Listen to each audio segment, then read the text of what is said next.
This is where it's the chicken or the egg. What started first? So that same patient, I remember, the primary care who sent him to me, he was a pre-diabetic, gained weight, low T. You know, they put him on metformin. They told him lose weight, eat better, and exercise.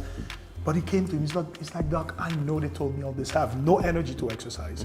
I'm depressed, so when I get home, all I want to do is sit down and watch TV, and I can't get myself to do what I know I should do. Right. Once we replaced his testosterone, his energy changed, his mood changed, his motivation changed. Recovery. Now he was able to exercise, he changed his eating habits. So it's not just the testosterone. The testosterone gave him the energy to do what he was supposed to do. And then now you have a much better patient later.